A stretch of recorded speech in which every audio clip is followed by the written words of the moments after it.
Hello, I am Sam Francis, and I'm going to talk about conservation of energy. So, first I'll talk about our apparatus. Our so-called apparatus consisted of dropping and then throwing a soccer ball and then a tennis ball from the top story of Tyler Hall. And then we videoed that and then timed how long it took for the ball to fall or be thrown down, from the time when it was released to when it hit the ground. So here are the times for the soccer ball and the tennis ball. These were so close that we just averaged them and then used that time to find the height at which we dropped those. So here we have the equation, or one of the equations of motion, the constant acceleration. And so our final height is 0, and we are going to be looking for our initial height. So, and this being with the initial velocity being 0. So all we have here is 1/2 and then 32, because we're going to be using feet in this experiment. And then the time, the average time of the drop of the soccer ball and the tennis ball. So 1.4 seconds, so that's squared. So our initial height was 31.36 feet.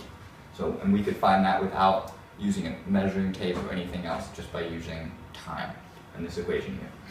So now we're going to find the final velocity at the ball, the velocity at which the ball hit the ground. So then again, we use one of our equations of motion. Velocity equals v0 plus acceleration times time.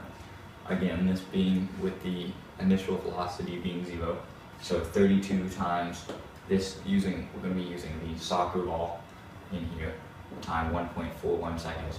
So the final speed, the speed at which, or the velocity rather, at which the soccer ball hit the ground was 45.12 feet per second. So now we will look at an equation of energy to show that energy is being conserved. So the equation of conservation of energy is kinetic energy plus potential energy equals final kinetic and potential energy. So because there was no initial velocity on the ball in the first drop of the soccer ball and both the tennis ball, the initial kinetic energy is 0, and the height is going to be 0 at final, so that the potential energy in all of these experiments is going to be 0. So that leaves us with just mgh equals 1/2 mv squared. So the reason why we did it with a tennis ball and a soccer ball is to show that the mass of what is being dropped is irrelevant. So you can see that here in the times being so very close, and this just being, 2/100ths of a second. It's just a tiny bit of experimental error there. So it's going to be the same. Mass is irrelevant here. The soccer ball is much heavier, but it doesn't matter. Here we show that mathematically. We show mathematically that the mass is irrelevant. So we're just going to have gravity, the height at which it was dropped, and then we can find the final velocity here. So then we just find the velocity, square root of 2 times gh, 44.8. This number is slightly less than what we found up here, but we're going to talk about that later. For right now, we're going to look at the ball that was thrown down. So this time, the time of which it took the ball to hit the ground here was 0.6 seconds. So here we're going to find first we're going to find the initial velocity at which this was thrown.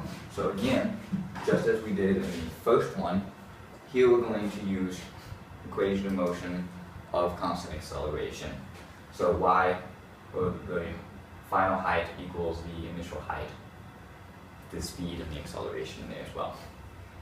So we plug in 0 for the final height that hits the ground, and that's going to equal the initial height here that we started with, looking for the initial velocity. So we plug in this using 32 again, because we're using feet, and the initial velocity, which we get, is 42.67 feet per second.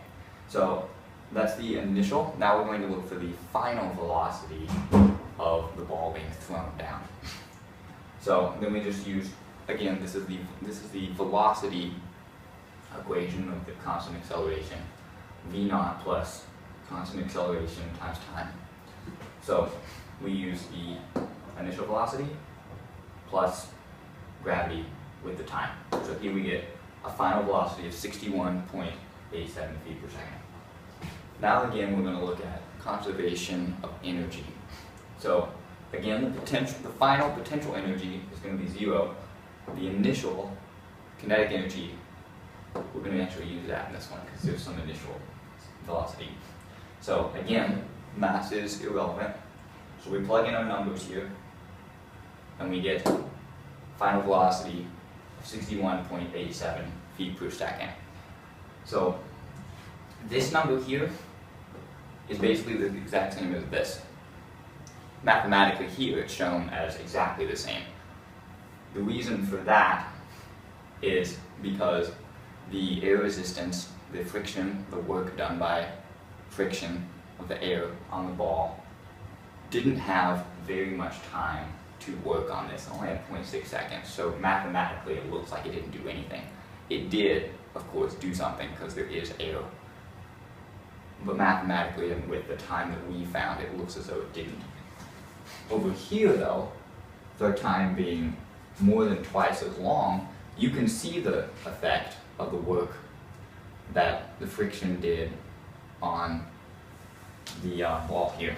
So in the conservation of energy, you would end up with work being done by friction, and that is why this speed is less than this one.